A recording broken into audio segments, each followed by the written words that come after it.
اعوذ باللہ من الشیطان الرجیم بسم اللہ الرحمن الرحیم۔ صرف 5 منٹ کا مدرسہ قرآن و حدیث کی روشنی میں۔ نمبر 4، نمبر 1، اسلامی تاریخ، جنات کی پیدائش۔ قرآن و حدیث میں جنوں کا تذکرہ کثرت سے آیا ہے۔ انسانوں سے پہلے ہی ان کی پیدائش ہو چکی تھی۔ اللہ تعالیٰ نے ان کو آگ سے پیدا فرمایا۔ ایک طویل زمانے تک وہ زمین میں آباد رہے۔ طویل مطلب زیادہ زمانے تک۔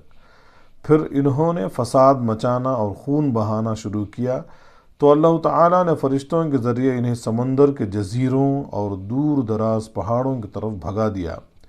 ابلیس بھی جنات میں سے تھا، لیکن کثرت عبادت کی وجہ سے فرشتوں کا سردار بنا دیا گیا تھا۔ لیکن جب اللہ تعالیٰ نے حضرت آدم علیہ السلام کے سامنے سجدہ کرنے کا حکم دیا تو اس نے تکبر کیا اور سجدہ کرنے سے انکار کر دیا۔ چنانچہ اللہ تعالیٰ نے دھتکار کر اس کو دنیا میں بھیج دیا اور اس سے تمام نعمتیں چھین لیں۔ اس طرح تکبر نے اسے ہمیشہ کے لیے ذلیل اور رسوا کر دیا۔ حضور صلی اللہ علیہ وسلم اس دنیا میں انسان اور جنات دونوں کی ہدایت اور رہنمائی کے لیے بھیجے گئے تھے۔ چنانچہ احادیث میں جنوں کو اسلام کی دعوت دینے کا ذکر موجود ہے، اور قرآن کریم میں جنات کی ایک جماعت کے ایمان لانے کا بھی تذکرہ موجود ہے۔ نمبر 2، حضور صلی اللہ علیہ وسلم کا معجزہ۔ آپ صلی اللہ علیہ وسلم کا سینہ چاک کیا جانا۔ چاک مطلب چیرنا۔ حضرت انس رضی اللہ تعالیٰ عنہ فرماتے ہیں کہ بچپن میں رسول اللہ صلی اللہ علیہ وسلم بچوں کے ساتھ کھیل رہے تھے۔ اتنے میں حضرت جبرائیل علیہ السلام آئے اور آپ صلی اللہ علیہ وسلم کو پکڑ کر زمین پر لٹا دیا۔ پھر آپ صلی اللہ علیہ وسلم کے سینے کو چاک کر کے دل نکالا۔ چاک مطلب چیر کر، اور پھر دل میں سے خون کا ایک لوتھڑا نکالا اور فرمایا یہ شیطان کا حصہ ہے۔ پھر دل کو سونے کی تشتری میں رکھ کر زمزم کے پانی سے دھویا اور پھر دل کو بند کر کے اس کی جگہ واپس رکھ دیا۔ حضرت انس رضی اللہ تعالیٰ عنہ فرماتے ہیں کہ میں آپ صلی اللہ علیہ وسلم کے سینے پر ان ٹاکوں کا اثر بھی دیکھتا تھا۔ نمبر 3، ایک فرض کے بارے میں۔ نماز چھوڑنے پر وعید۔ رسول اللہ صلی اللہ علیہ وسلم نے فرمایا، نماز کا چھوڑنا آدمی کو کفر سے ملا دیتا ہے۔ ایک دوسرے حدیث میں آپ صلی اللہ علیہ وسلم نے فرمایا، ایمان اور کفر کے درمیان نماز چھوڑنے کا فرق ہے۔ نمبر 4، ایک سنت کے بارے میں۔ ہدایت کے لیے دعا۔ اللہ تعالیٰ سے ہدایت طلب کرنے کے لیے ان الفاظ میں دعا کرنی چاہیے۔ اہدنا الصراط المستقیم۔ ترجمہ، اے اللہ ہمیں سیدھے راستے کی ہدایت فرما۔ نمبر 5، ایک اہم عمل کی فضیلت۔ نماز کے بعد تسبیحات۔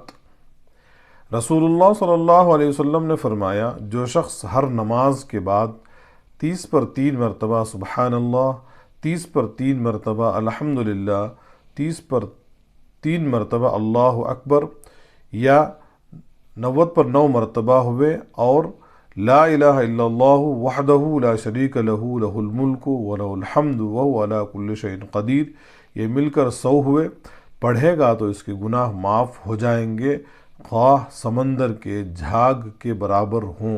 جھاگ مطلب کف، جو سمندر میں جو کف جیسا نکلتا اسے بولتے ہیں جھاگ۔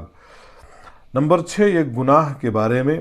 اسلام کے علاوہ کوئی دین مقبول نہیں۔ قرآن میں اللہ تعالیٰ فرماتا ہے، جو شخص اسلام کے علاوہ کسی دوسرے دین کو پسند کرے گا تو اس کا وہ دین ہرگز قبول نہ کیا جائے گا اور وہ آخرت میں نقصان اٹھانے والوں میں شامل ہوگا۔ نمبر 7، دنیا کے بارے میں۔ کافروں کے مال سے تعجب نہ کرنا۔ قرآن میں اللہ تعالیٰ فرماتا ہے، تم ان کافروں کے مال اور اولاد سے تعجب میں مت پڑنا، کیونکہ اللہ تعالیٰ دنیا ہی کی زندگی میں ان کافروں کو عذاب میں مبتلا کرنا چاہتا ہے، اور جب ان کی جان نکلے گی تو کفر کی حالت میں مریں گے۔ نمبر 8، آخرت کے بارے میں۔ قبر کے 3 سوال۔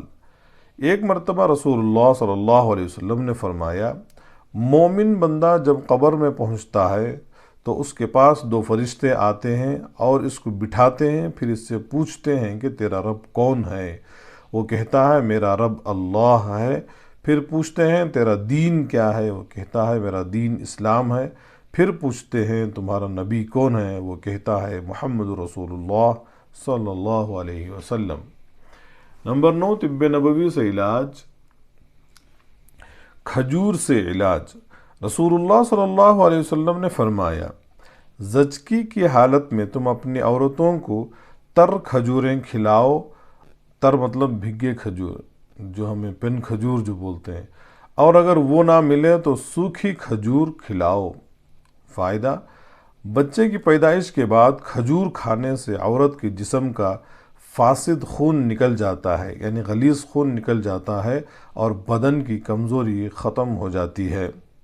نمبر 10، نبی صلی اللہ علیہ وسلم کی نصیحت۔ رسول اللہ صلی اللہ علیہ وسلم نے فرمایا، جب تم میں سے کسی کے ہاتھ سے لقمہ گر جائے تو اسے اٹھا لے اور صاف کر کے کھا لے، شیطان کے لیے اسے نہ چھوڑے، اور کھانا کھانے کے بعد جب تک انگلیوں کو نہ چاٹ لے، ہاتھ کو رومال سے نہ پونچھے، اس لیے کہ معلوم نہیں کہ کس دانے میں برکت ہے۔